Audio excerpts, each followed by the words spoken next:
বৃষ্টির জলে প্রচুর পরিমাণে নাইট্রোজেন এবং গাছের প্রচুর পুষ্টিমৌল থাকে, কিন্তু সেই বৃষ্টিই হচ্ছে না এবছর।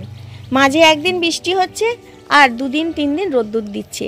এর ফলে গাছের অনেক রকম এফেক্ট পড়ছে, পাতা হলুদ হয়ে যাওয়া, কুঁড়ি ঝরার সমস্যা আসছে এবং শিকড় পচে যাওয়ারও সমস্যা হচ্ছে। কারণ একদিন বৃষ্টির পরে প্রখর রোদ্দুর হলে এই সমস্যাগুলো আসবেই। তার জন্য আমাদের বিশেষ কিছু সতর্কতা অবলম্বন করতে হবে এবং আমরা এই আবহাওয়াতে দাঁড়িয়ে কি খাবার প্রয়োগ করলে, কি পরিচর্যা নিলে প্রত্যেকটি গাছ ঠিক আমার মতো সবুজ, সুন্দর এবং ফুলে পরিপূর্ণ হবে। নমস্কার বন্ধুরা, গ্রিন গার্ডেনিং উইথ মল্লিকা। আশা করছি ভালো আছো, সুস্থ আছো এবং সবুজের সঙ্গে আছো। তুমিও নিশ্চয়ই তোমার ছাদ বাগানে ফল, ফুল, সবজিতে ভরিয়ে তুলেছো। বাগানি বন্ধুরা, আজকের টিপসগুলো যদি ফলো করো ভীষণ ভালো রেজাল্ট পাবে। প্রত্যেকটি গাছ সুস্থ, সবল এবং সুন্দর থাকবে। বন্ধুরা, শুরুতে দেখো জবা গাছ। ছাদ বাগানের প্রত্যেকটি জবা গাছ কিন্তু হেলদি, সুন্দর এবং ফুলও দিচ্ছে। এই জবা গাছকে ভালো রাখতে গেলে আমাদের মূলত জবা গাছের গোড়াতে খাবার দিতে হবে। আর দ্বিতীয়ত, এই জবা গাছে মিলিবাগ, জাপ পোকা এই ধরনের পোকার আক্রমণ ঘটে। সেক্ষেত্রে আমাদের সেই পরিচর্যা নিতে হবে। এবার চলে আসা যাক, তুমি কোন পরিচর্যা নেবে। আমরা 2 রকমভাবে পরিচর্যা নিতে পারি। যদি মনে করো জবা গাছে মিলিবাগ, জাপ পোকার আক্রমণ ঘটেছে, সেক্ষেত্রে আমাদের কি করতে হবে, আমরা ঘরোয়া উপায়ে আমরা কীটনাশক তৈরি করে প্রয়োগ করতে পারি। এছাড়াও যদি মনে করো আমার ঘরোয়া কীটনাশক তৈরি করার সময় নেই, তাহলে আমরা রাসায়নিক কীটনাশক ব্যবহার করতে পারি। রাসায়নিকের মধ্যে আমরা একতারা, সুপার সোনাটা এইগুলো ব্যবহার করতে পারি। এছাড়াও ঘরোয়া উপায়ে তোমরা গুঁড়ো হলুদ, শ্যাম্পু এই ধরনের উপকরণ দিয়ে জৈব কীটনাশক তৈরির ভিডিও আমার চ্যানেলে প্রচুর আছে, তোমরা সেগুলো ফলো করতে পারো, ভালো রেজাল্ট পাবে। জবা গাছে এই সময়ে মিলিবাগের উপদ্রব কেন ঘটে? কারণ 6 থেকে 7 ঘন্টা রোদ্দুর পায় না, মাঝে মধ্যে বৃষ্টি, আবার রোদ্দুর, এই একটি সমস্যা আছে। এর পাশাপাশি একটানা রোদ্দুর থাকলে আমাদের এই মিলিবাগ, জাপ পোকার উপদ্রব অনেকটাই কম থাকে। অনেক সময় মেঘলা আবহাওয়া এবং ছায়াযুক্ত আবহাওয়াতে এই জাপ পোকা, মিলিবাগের উপদ্রব বেশি করে ঘটে। তো সেক্ষেত্রে আমাদের এই বর্ষার সময়ে মাঝে মধ্যে আমাদের কিন্তু এই কীটনাশক স্প্রে করতেই হবে, তাহলে দেখবে গাছ হেলদি, সুস্থ থাকবে। আমার জবা গাছের প্রত্যেকটি গাছ সুস্থ এবং হেলদি থাকা সত্ত্বেও তোমরা লক্ষ্য করো এখানে কিন্তু মিলিবাগ এর আক্রমণ ঘটেছে। এর একমাত্র কারণ হলো সঠিকভাবে রোদ্দুর পায় না। তো আমাদের অবশ্যই প্রয়োজন 6 থেকে 7 ঘন্টা রোদ্দুর পায় সেরকম স্থানে জবা গাছকে রাখতে হবে সবসময়ের জন্য। তাহলে কিন্তু গাছ সুস্থ থাকবে এবং পোকার উপদ্রব থেকেও গাছ মুক্ত থাকবে। স্যাঁতস্যাঁতে পরিবেশ, ঠান্ডা আবহাওয়াতে গাছে মিলিবাগ, ছত্রাকের এছাড়াও এই ধরনের জাপ পোকার উপদ্রব বেশি পরিমাণে ঘটে, সেদিকে আমাদের খেয়াল রাখতে হবে। বর্ষার সময়ে আরও একটি গুরুত্বপূর্ণ টিপস হলো টবের মাটিতে আগাছা জন্মাতে দেবে না।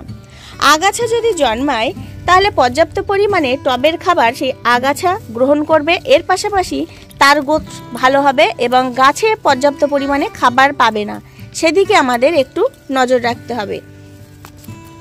কাল বিকালে সমস্ত টবের মাটির আগাছা আমি পরিষ্কার করে দিয়েছি। প্রত্যেকটি গাছ কিন্তু সুস্থ রাখতে গেলে আমাদের এই জিনিসটি মাথায় রাখতে হবে, আগাছা টবের মাটিতে জন্মাতে দেবে না। আর বর্ষার সময় প্রচুর পরিমাণে আগাছা জন্মায়, সেক্ষেত্রে আমাদের একটু খেয়াল রাখতে হবে।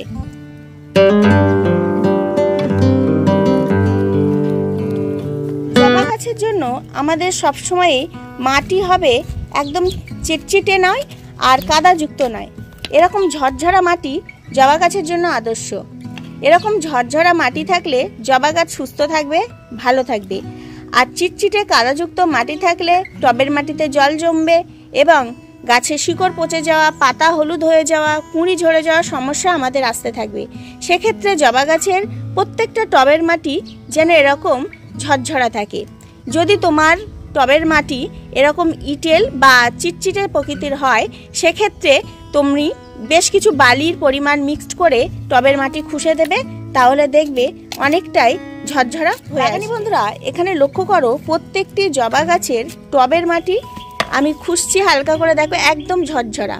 বর্ষার সময়ে টবের মাটি যখন খুঁড়বে বা খুঁজবে তখন কিন্তু হালকাভাবে খুঁজবে, যেন শিকড়ের ওপরে কোনো রকম এফেক্ট না পড়ে, সেদিকে কিন্তু একটু। আরও একটি গুরুত্বপূর্ণ টিপসের কথা বলবো, বর্ষার সময়ে আমাদের প্রত্যেকটি টবের গাছকে খেয়াল রাখতে হবে, কারণ এই টবের মাটিতে যাতে জল না জমে।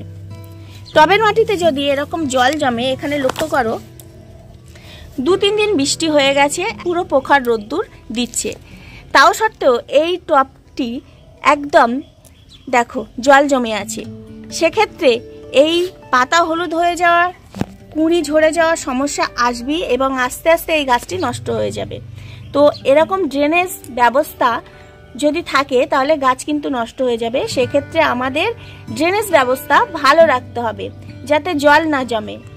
প্রত্যেকটি জবা গাছ কিন্তু সুস্থ আছে, সুন্দর আছে, এর একমাত্র কারণ হলো ড্রেনেজ হোল ঠিক আছে, কিন্তু সেক্ষেত্রে এই গাছের সমস্যা আছে, আর এই গাছের সবেমাত্র পাতাগুলো হলুদ হতে শুরু করেছে।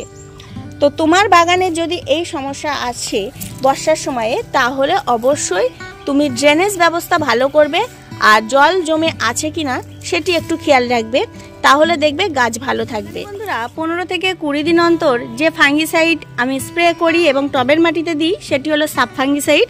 সাব ফাঙ্গিসাইডে ভীষণ ভালো রেজাল্ট আমি পেয়েছি। আশা করছি তোমরা যদি মনে করো এরকম বড় প্যাকেট না কিনবো, তাহলে 15 টাকার মূল্যেও এরকম ছোট প্যাকেট কিনতে পাবে। আর বর্ষার সময় অবশ্যই তোমরা এই সাব ফাঙ্গিসাইড স্প্রে করলে ভীষণ ভালো রেজাল্ট পাবে। ফাঙ্গাস জনিত রোগ থেকে গাছকে রোধ করতে পারবে, এবং এছাড়া শিকড় পচে যাওয়া এই সমস্যাগুলো কিন্তু অনেকটাই মিটিয়ে দেয় এই সাব ফাঙ্গিসাইড। বাগানি বন্ধুরা, জবা গাছ ছাড়াও যে কোনো গাছের মাটি যদি ঝরঝরা থাকে তাহলে গাছ কিন্তু সুস্থ থাকবে। চিটচিটে কাদাযুক্ত মাটি হলেই কিন্তু গাছে নানা রকম সমস্যা আসবে। শুধুমাত্র জবা গাছের ক্ষেত্রে না, প্রত্যেকটি গাছ সুস্থ রাখতে গেলে আমাদের এরকম ঝরঝরা মাটি আদর্শ মাটি বলে আমি মনে করি। প্রত্যেকটা টবের মাটি যদি এরকম ঝরঝরা থাকে তাহলে দেখবে গাছ সুস্থ থাকবে। বর্ষার জল এবং আমি একটি খাবার প্রয়োগে প্রত্যেকটি গোলাপ গাছও কিন্তু দেখো প্রচুর পরিমাণে ব্রাঞ্চ বার হচ্ছে, এবং পাতাগুলো দেখো খুব সুন্দর হেলদি। গাছগুলো পুরো মরণাপন্ন হয়ে গেছিল, কিন্তু যখনই খাবার এবং একটু যত্ন নেওয়া হয়েছে তখন দেখো আবার গাছগুলো সুন্দর হতে শুরু করেছে। তো অবশ্যই যে সকল বাগানি বন্ধুরা ভাবছো গরম থেকে গাছগুলো কাটিয়ে উঠেছে, এই বর্ষার সময়ে আমরা যদি বিশেষ কিছু টিপস ফলো করি তাহলে কিন্তু এই গাছগুলো আবার সুন্দর সতেজ হয়ে উঠতে পারে। 6 দিন আমাদের বর্ষার সময় যদি টানা বৃষ্টি হয়, সেই সময়ে কিন্তু গাছে ফাঙ্গাসের আক্রমণ ঘটবে। তো সেক্ষেত্রে আমাদের বর্ষার সময়ে 15 থেকে 20 দিন অন্তর অন্তর আমাদের ফাঙ্গিসাইড স্প্রে করতে হবে, এবং টবের মাটিতেও ফাঙ্গিসাইড দিতে হবে। টবের মাটিতে যদি জল জমে তাহলে কিন্তু এরকম কুঁড়ি ঝরার সমস্যা আসবে, পাতা হলুদ হয়ে যাওয়ার সমস্যা আসতেই থাকবে। আর টবের মাটিতে খাবারের অভাব থাকলেও এই সমস্যা আসবে। বাগানি বন্ধুরা, অতিরিক্ত গরমের সময়ে আমরা টবের মাটিতে মালচিং করে দিই, আর সেই মালচিং যদি এই বর্ষার সময়ে থাকে তাহলে কিন্তু এরকম ফাঙ্গাস লাগবে। সেদিকে খেয়াল রেখে আমাদের এই বর্ষার শুরুতেই কিন্তু এরকম এই মালচিংটাকে এইভাবে তুলে ফেলে দিতে হবে, বা রেখে দিতে পারো অন্যত্রে, এটি কিন্তু সার। তো যাই হোক, এইভাবে কিন্তু তুলে দিতে হবে, এবং গাছের গোড়াটাকে আলগা করে দিলে গাছ কিন্তু পর্যাপ্ত পরিমাণে বৃষ্টির জল পাবে এবং হেলদি হবে। তো অবশ্যই তোমাদের যে সকল টবে এরকম মালচিং করা আছে সেই সকল টবগুলোকে একদম এইভাবে পরিষ্কার করে দেবে, তাহলে দেখবে গাছ আরো হেলদি হবে। আর আমার প্রত্যেকটা ভিডিওতে আমি জৈব খাবার প্রয়োগ করি, কিন্তু এই বর্ষার সময়ে আমি যদি সবজি পচা জল বা সবজি পচার যে কিচেন ওয়েস্ট কম্পোস্ট লিকুইড সেটি ব্যবহার করি, এছাড়াও অন্যান্য জৈব খাবার যদি ব্যবহার করি তাহলে কিন্তু ফাঙ্গাস লেগে যাওয়ার সম্ভাবনাটা বেশি থাকে, গাছ কিন্তু ক্ষতি হবে। সেক্ষেত্রে আমি বর্ষার শুরুতে আমি এমন একটি খাবার প্রয়োগ করছি যে খাবার প্রয়োগ করলে গাছ হেলদি হওয়ার পাশাপাশি গাছের সমস্ত প্রবলেমগুলো কিন্তু সলভ হয়ে যাবে। তো এখানে লক্ষ্য করে দেখো, আমি এখানে ডিএপি নিয়েছি। ডিএপির ফুল ফর্ম হলো ডাই অ্যামোনিয়া ফসফেট। তো এই ডিএপি অতিরিক্ত দেবে না, একদম হালকা করে দেবে। ডিএপিতে ফসফরাসের পাশাপাশি নাইট্রোজেনও থাকে, তো সেক্ষেত্রে আমাদের কিন্তু গাছকে খুব হেলদিও করবে। নাইট্রোজেন কিন্তু গাছের গ্রোথ, পাতা সবুজ রাখতে সাহায্য করে। তো অবশ্যই প্রত্যেকটি টবের মাটিতে আমরা 8 থেকে 10টা করে এই ডিএপির দানা দিয়ে দেবো। গা বরাবর বা টবের সাইড থেকে দেবে, গাছের গোড়াতে যাতে না লাগে সেদিকে তোমরা একটু খেয়াল রাখবে। এই দেখো, টবের সাইজ অনুযায়ী দেবে। এরকম 14 থেকে 15 ইঞ্চি টবের ক্ষেত্রে এরকম দেবে 15টা মতো, আর 10 থেকে 12 ইঞ্চি টবে এরকম 10 থেকে 12টা করে দেবে। খুব সীমিত পরিমাণে দেবে, অতিরিক্ত দেবে না, তাহলে কিন্তু গাছের ক্ষতি হবে। বাগানের সমস্ত গাছেই কিন্তু তোমরা এই ডিএপি সার প্রয়োগ করতে পারবে। অবশ্যই বুঝে দেবে, বেলি ফুল গাছে থেকে শুরু করে জবা গাছ এবং অন্যান্য গাছে দেবে। আর আমি ফুল গাছে দেওয়ার কথা বলছি, কোনো রকম ফল বা সবজি গাছে এই রাসায়নিক সার প্রয়োগ না করাই উচিত। তো ফুল গাছের ক্ষেত্রে তোমরা অনায়াসে দিতে পারো, কোনো রকম সমস্যা হবে না। আর অবশ্যই বুঝে দেবে, অতিরিক্ত দেবে না।